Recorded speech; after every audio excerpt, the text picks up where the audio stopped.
Hello, everyone, and we are live on the Hotel Marketing Live Show here on LinkedIn. And as usual, I'm joined by amazing speakers who know way more than I do. So looking forward to another evening where I'll be listening and learning and taking notes. Today is all about creative leadership. It's a topic I'm personally very passionate about because I think there's so much that one can learn about not only leadership, but especially creative leadership. And well, our speakers will tell us a little bit more about what we mean by creative leadership. So I'll let them introduce themselves and then we'll get to the questions. Sadday, over to you.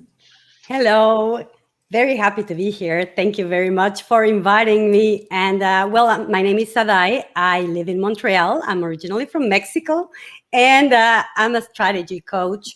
And I work with people who want to get out of their head and into action. So I love the topic of creativity and it's going to be very interesting to discuss that with all of you guys. Thank you, Sadday.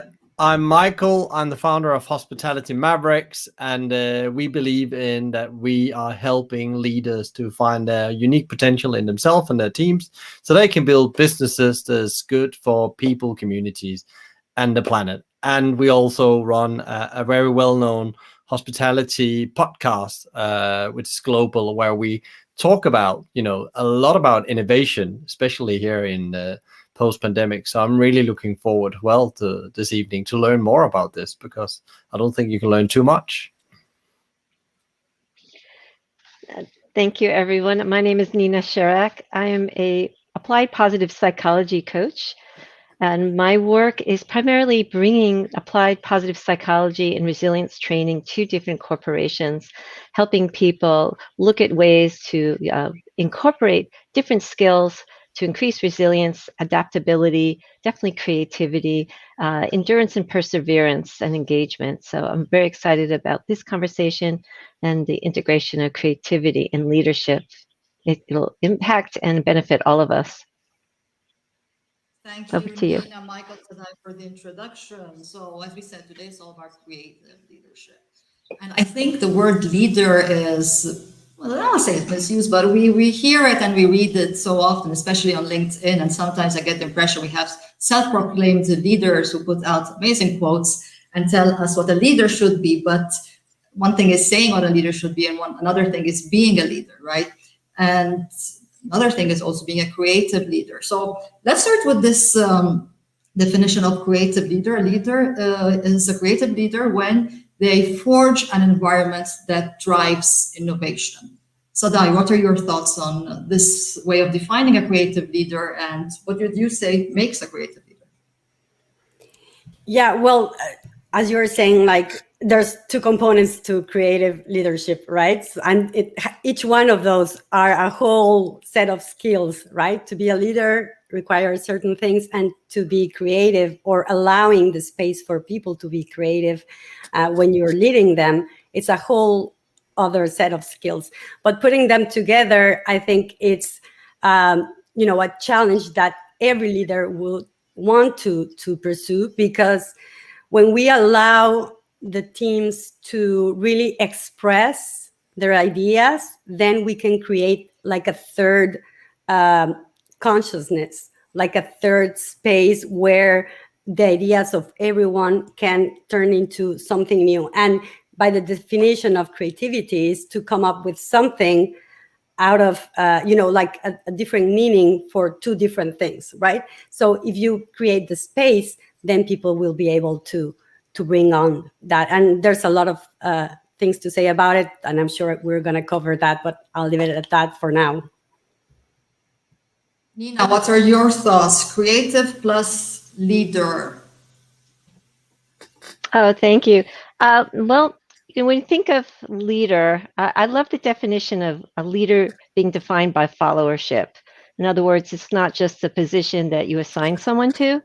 However, it's defined by the respect, the attention, the engagement, and perhaps even the recognition of someone as a leader, and having that respect for what they say and what they do, as well as wanting to use them as a role model.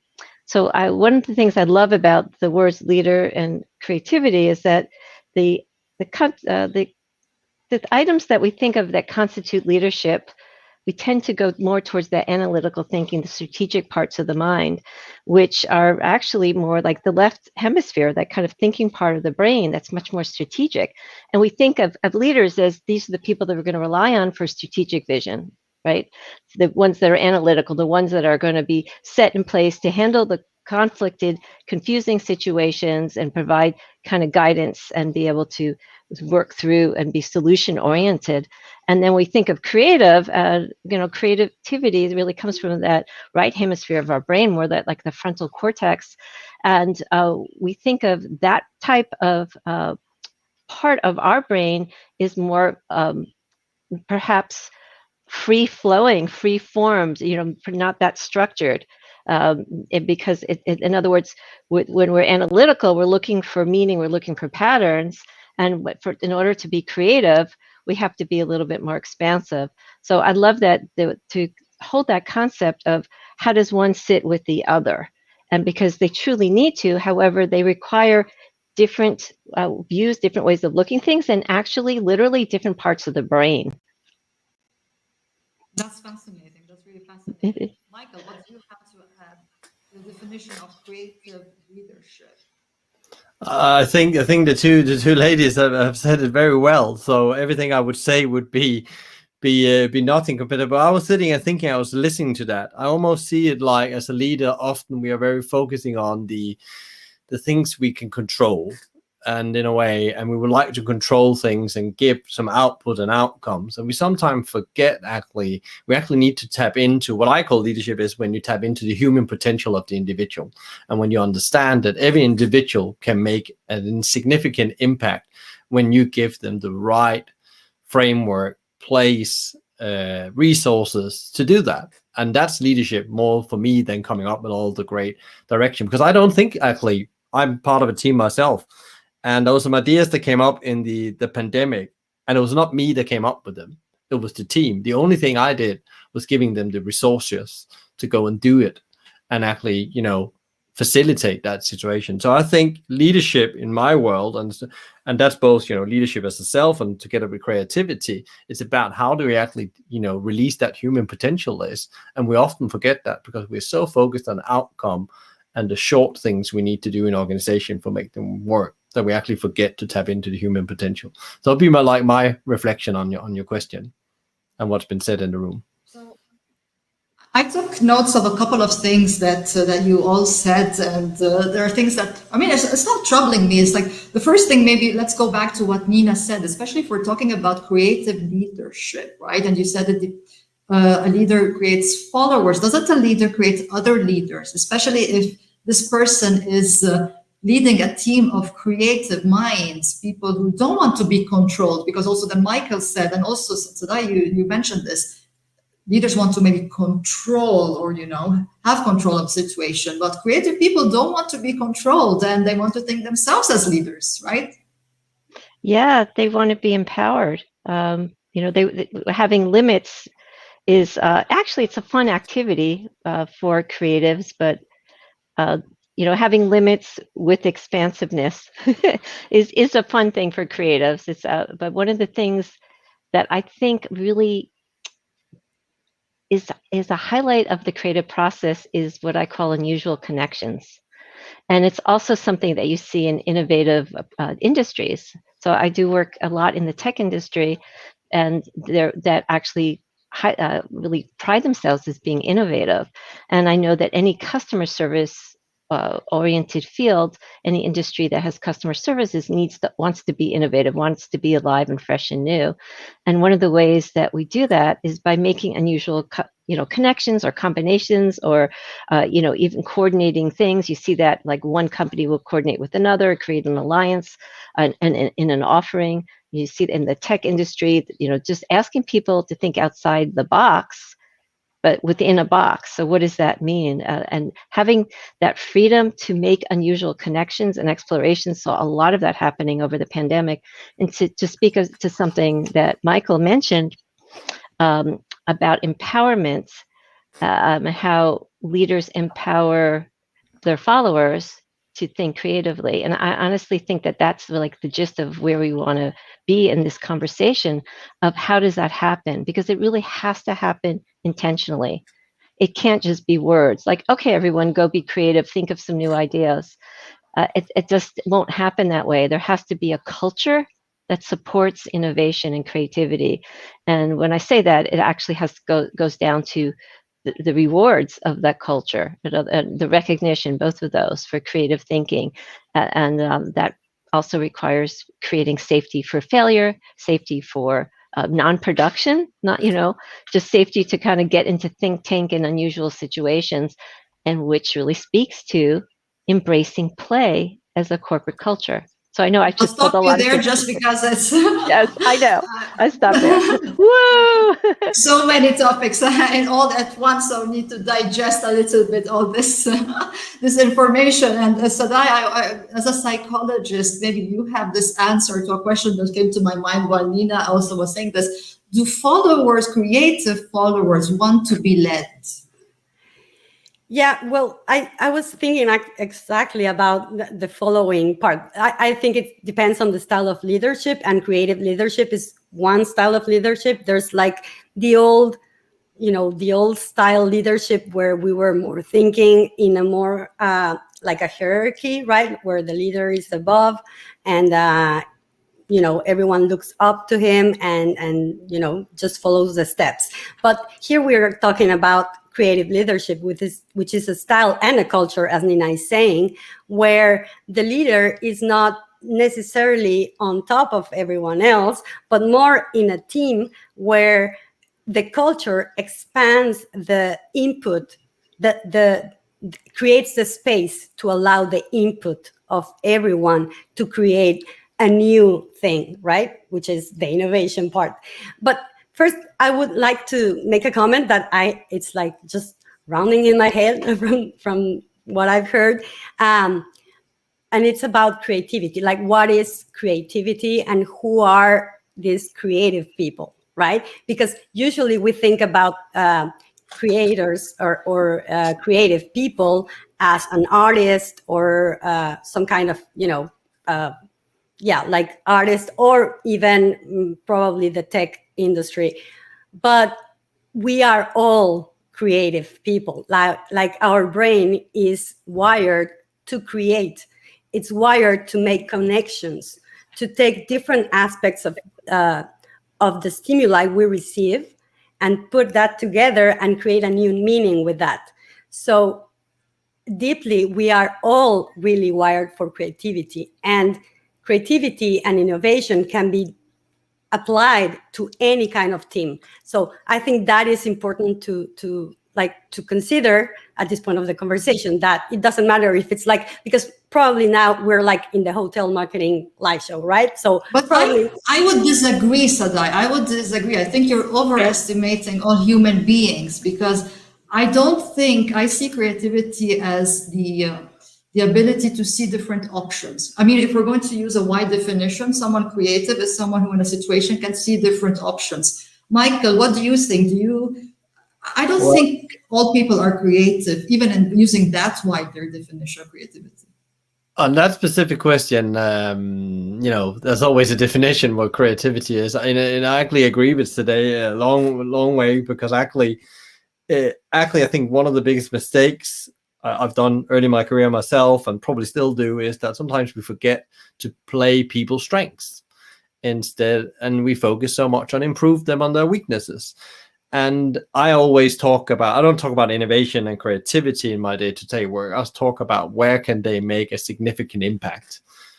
Because where we find out where people make the most impact. Some people are great at visionizing, coming up with great ideas. Others just good at getting stuff done. And other really likes the details, and other likes to make the plan. And some people are just good to be the playmaker and get everybody together.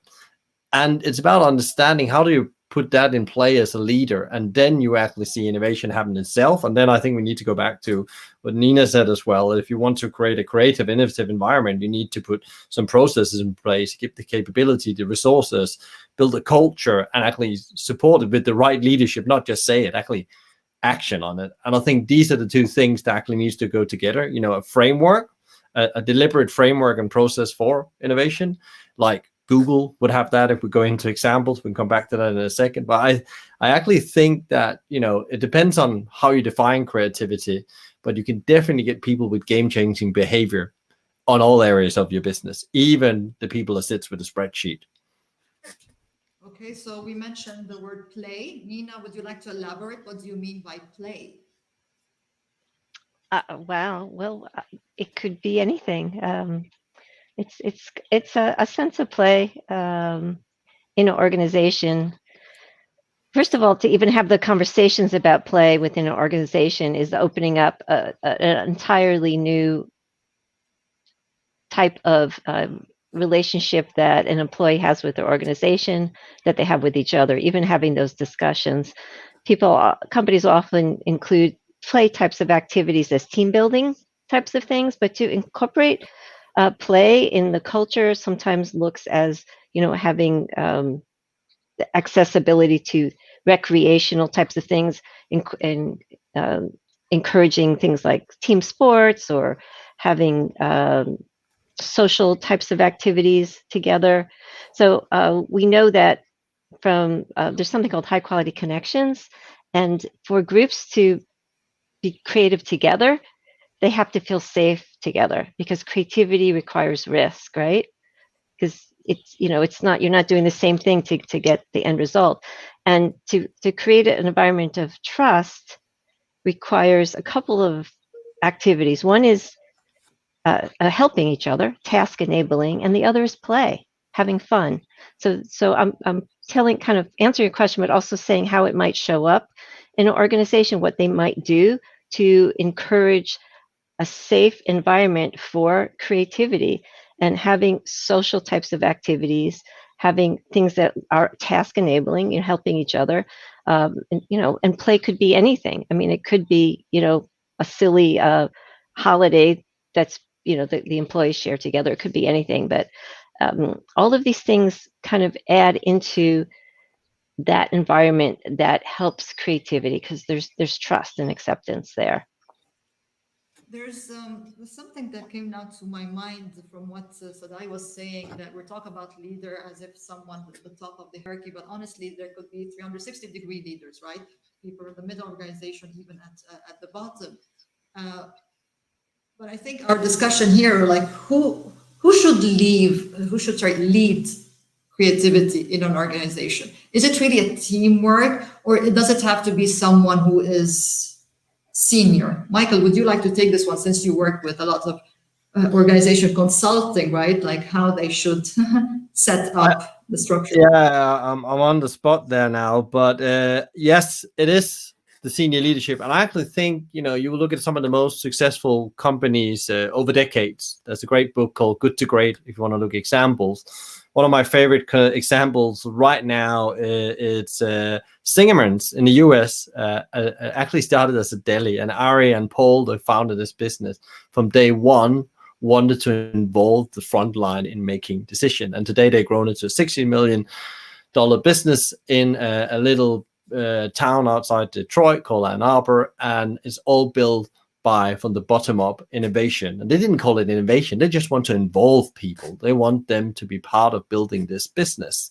And I think, they decided from day one, and it's always easier when you want, but you can also do it in an existing business when you start thinking about you need to put these framework. And I mentioned them before, we're deliberately putting processes in. I think if you take a very corporate organization, 3M, the Post-it wouldn't exist if they didn't have a framework for innovation. And there's a great book with practical example on how you can train, a guy called Elvin Turner, also been on our podcast as guest, that has this framework around, and you need to put in deliberate processes, give people the capabilities, so train people in how to innovate as well, and make them feel it's safe. I think it's about the resourcing as well, and build the culture around the psychological safety around taking risk. Because if you come from a very top-down control organization suddenly and say, now we are free, you just have to go and innovate. Next week you have a day, come back with an idea. It's not going to happen, because normally they're punished for do that. So you need to start building that psychological safety. And then, of course, there's that as a leader, you really have to get out of the way and holding yourself back, trying to control that process. And no, you think you know the answer, because your employees will know better. I'm 100% sure.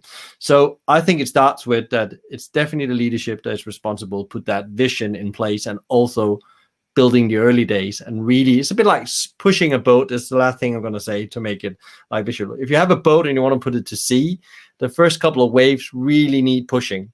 And that's where the leadership needs to be as you start implementing more innovation or a more autonomous organization. Sadday, since we're talking about psychological safety, how does one create a safe environment to be creative? How do you make people feel safe? Right. So if we are censoring ideas, for example, as a leader, if at a meeting or a brainstorming session or whatnot, you constantly say no, but or we'll talk about that later, or that's not the way we do things around here, right? That's like a very common, part of the culture in many industries and companies. So if things are done this way around here, people won't feel safe enough to come up with new ideas. So the leaders need to allow that space where things are done like this around here, but your ideas are welcome.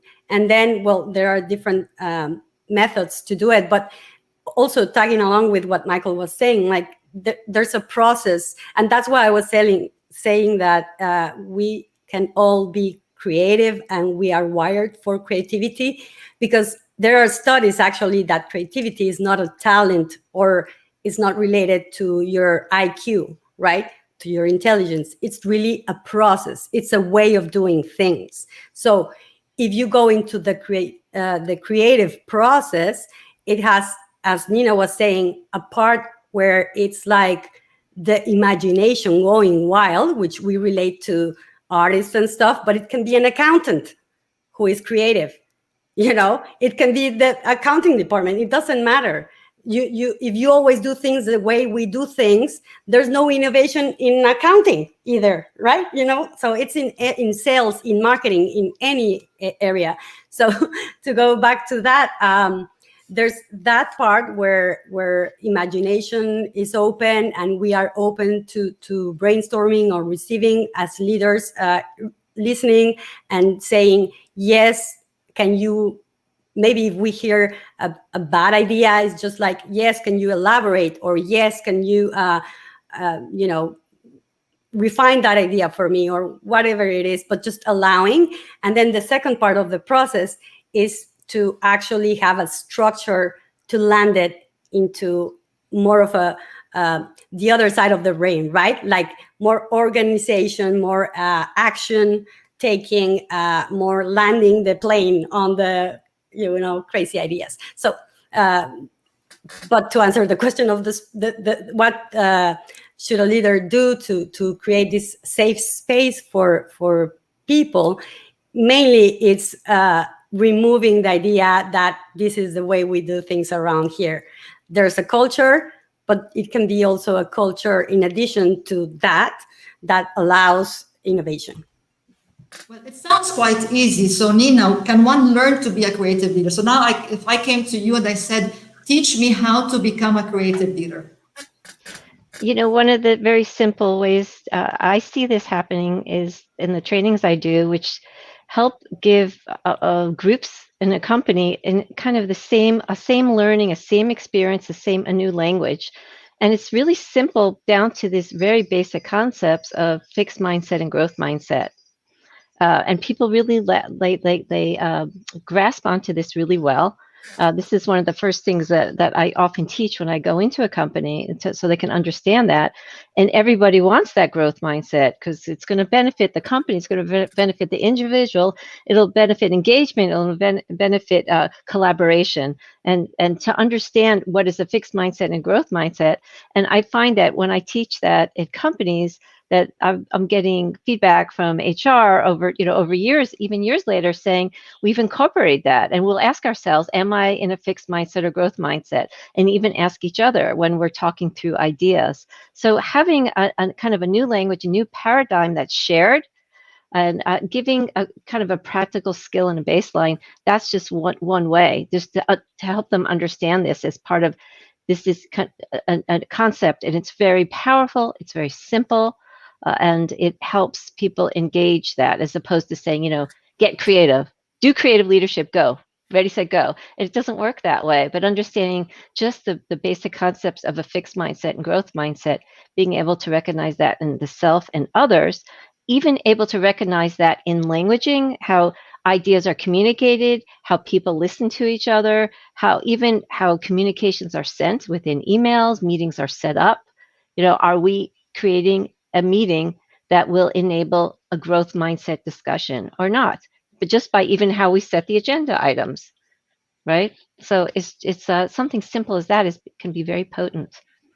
It all sounds very simple, and it sounds that we all have like the answers on how to do it. Still, Michael, we have very few creative leaders out there. Why is it so difficult? Although it sounds so easy, in the end, it's not a world with 100% creative leaders. What's the issue? Well, there's probably many issues to this, but I think it's the way we look at organizations' roles in society, and thereby it trickles down to the team's roles. And I think organizations for many years has been, living on the Freeman's kind of philosophy that is for profit for the shareholders. I think we live in a time now where there's so many challenges that organization needs to play a different role, which is a totally different conversation. But we have some big problems in the world we need to challenge, and actually that demands different leadership and measuring on different outcomes, and you can still make money. Let me just make quick. I don't say don't make money, because money has to be the fuel to solve problems. But I think many leaders are under that pressure of they actually have to perform to that paradigm of profit, and therefore it could be easy and say that, yeah, you just need to go and find some creativity, but I'm not giving the framework from the boardroom or for the investor or whatever kind of structure you have above you, because there's always somebody that has a boss they need to apply. And I think also we have to remember this way of operating is not something we, giving people freedom to operate is not something we just do overnight, because we did it the other way for so many years in the Industrial Revolution. So it's like such an unlearning that needs to happen in our head. And the first way I learned to lead was also to delegate and command, which I would never do today. But that was the first way I learned it. And I still need to hold myself sometimes when I feel I have the experience. I can just run with it, especially in the pandemic. We just need to get out there and do something. So I think there's also, we need to acknowledge that it can be very hard for people. And there's a lot of identity tied up in that. You can call it power if you want to do, status. And these identities you need to leave behind. And as I work with CEOs, when I work with them, because I want to work with people who wants to change the organization and wants to make impact, it's the biggest challenge sometimes, starting with them. We don't start with the organization, we start with them, because there's so much they need to let go of. And they have to be okay with it, because else they're just going to jump back in what feels safe. It's like skiing. If you feel unsafe, you lean backwards, you don't lean forwards. And I think that's we need to acknowledge as well. So I don't think it's simple, but I think we need to acknowledge it's a transition for leaders. I also agree. I think the most difficult part, and if you're heading up a team or you're leading a team, is delegating. I've always found that like the trickiest bit, because if you can just do something, well, I can just do it myself, but that's not the point, right? You also need to let go of some tasks and grow into a different role. Sadday, what do you think are the biggest obstacles of why? So what is the main issue? Is it like delegation? Is it overconfidence? Well, what stops someone from becoming a creative leader? Right.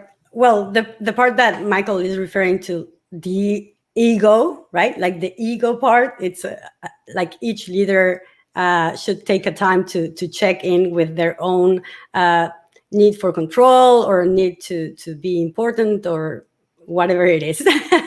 That's one part. And then there's the challenge in a company to be always trying to put out fires. So we're always rushing on putting out fires or doing what's late and things of this nature, and there's no space for creativity in that way of doing things. So creativity is not like you're sitting there and like an apple falls in your head and then you have an eureka moment. No, it's a process, as we were saying. So that process needs space also, space to create. So if we are always putting out fires, we don't have really the time to be creative and the space to make mistakes. So that's another one where we are, for example, afraid, going again with giving people the confidence to express new ideas. If we are feeling judged within the company, then we won't express, I don't think this process works this way. Maybe we could try something else, right? So being willing as a leader to allow some space for not the mistake that will bring up like a big mess, right? But mistakes in terms of we can think of something and maybe it work and maybe it won't work, but let's just try in a safe way and a controlled way, of course. So yeah, allowing that space too. All this sounds amazing, and it sounds like an ideal world, and we don't live in an ideal world, and we're just coming out of a very bad crisis. I mean, we're still not out of it completely. Nina, do you think the crisis or crises in general, do they affect creative leadership? Maybe they make us less willing to take risks, right? Absolutely. A really good point that you make there, because uncertainty and conflict and the unknown is very stressful. We can't plan, and we cannot protect our bottom line when we feel uncertain. We feel actually really a threat. So every business has experienced this incredibly real threat over this past year, and the threat is real, and the consideration of that threat reemerging is also real. So how do we encourage, incorporate, and introduce and continue an environment or culture of creativity?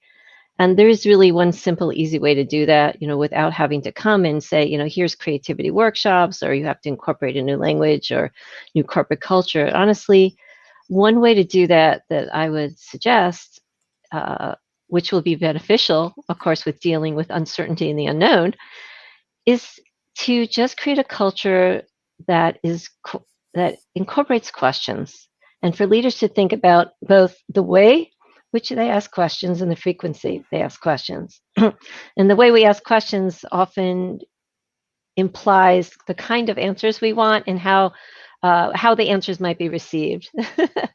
and since we're talking about for innovation, we want to create an environment where people can take risks, where they feel like they'll get recognition and reward for taking risks. So not always having the next best idea, but also because you look at all of our inventors, they've had like failure. Okay, one great idea, the airplane. One great idea, telegraph, right?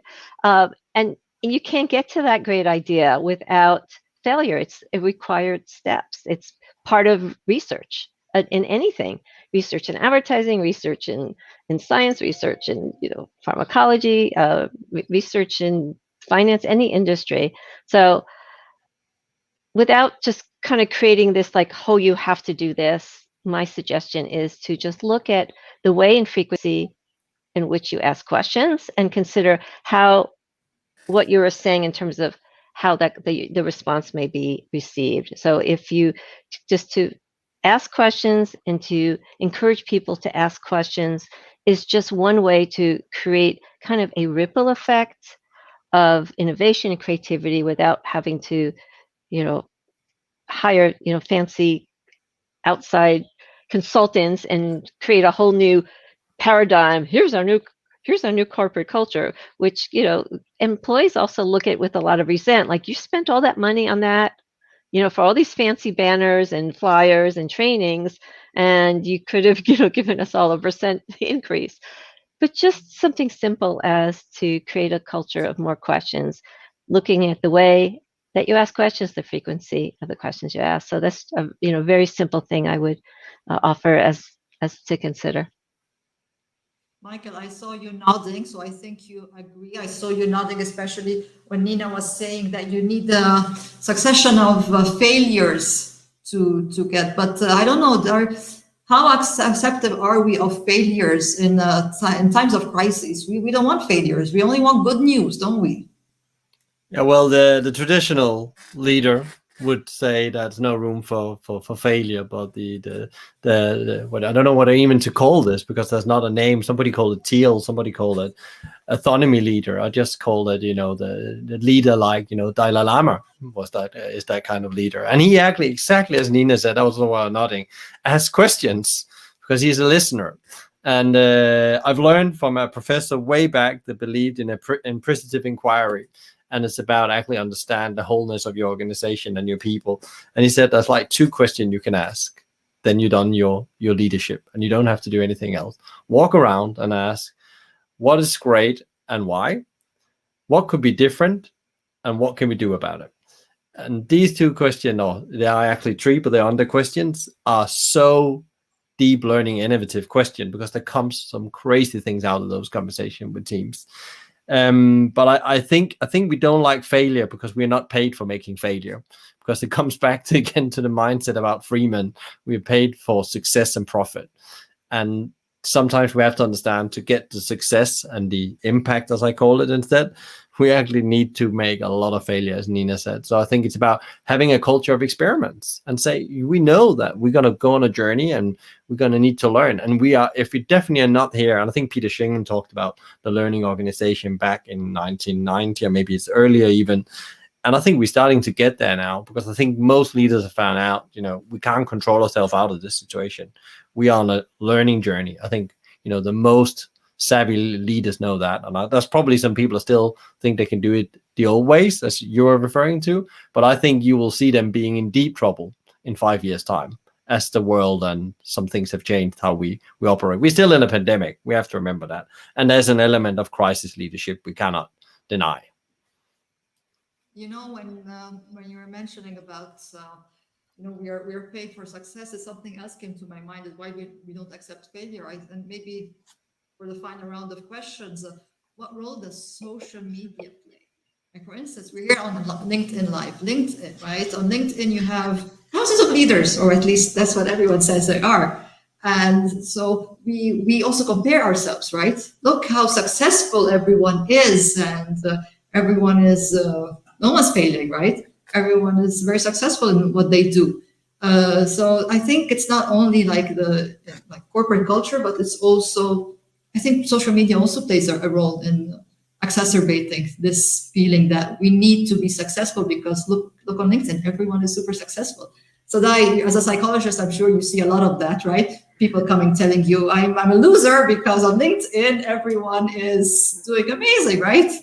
Of course, the grass is always greener on the other side, and it has always been. But with social media, we have the neighbor's grass like in our face all day long. So it becomes really challenging. But as a way exactly to take this in a positive way and drive it so that it allows creativity as leaders and within our organization, what we can do with that is, we go back to the concept of what is creativity. It's putting those like 2 things that are apparently unrelated together and create a new meaning. That's creativity. So we're comparing ourselves with other companies, with other leaders that are doing something similar or whatever.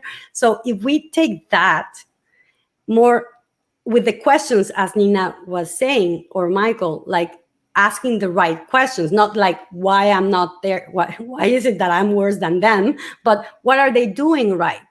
What is this person or this company doing that we're not doing? And then you can put 2 things together, like who you are and your company does and what they are doing, and come up with a new meaning, a new approach, and that is innovation.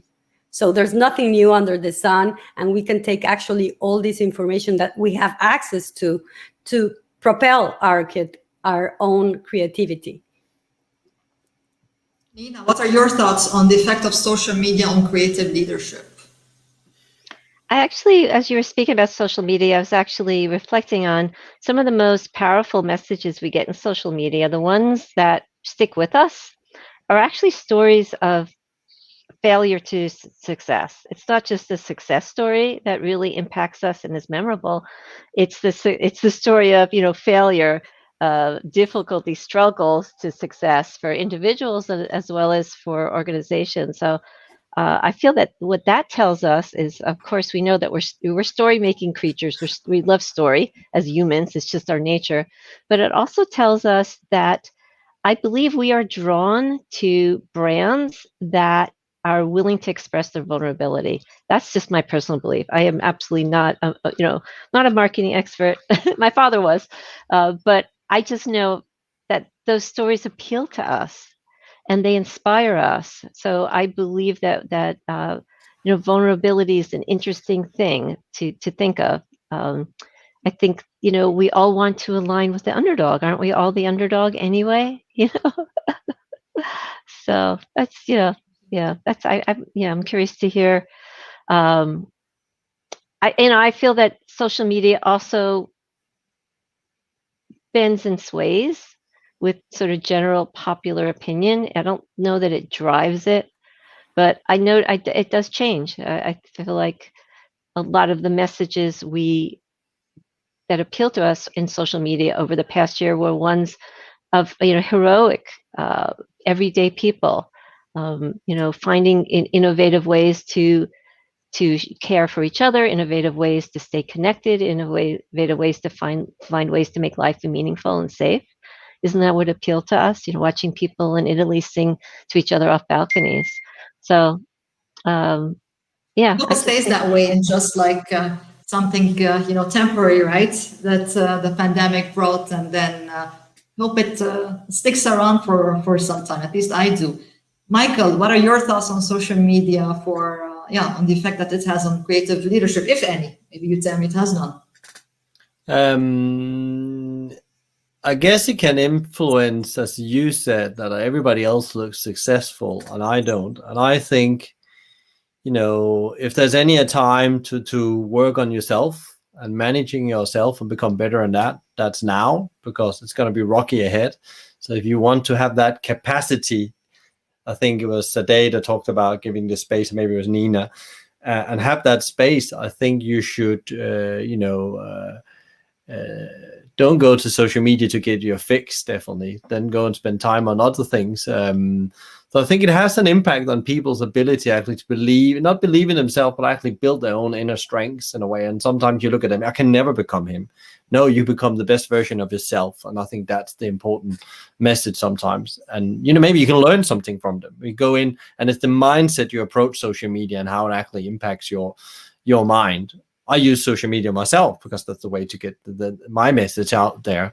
But I also sometimes, when I'm not 100% where I want to be in that impact zone, as I call it, I also decode what I see as either that I'm not far enough and I'm not good enough.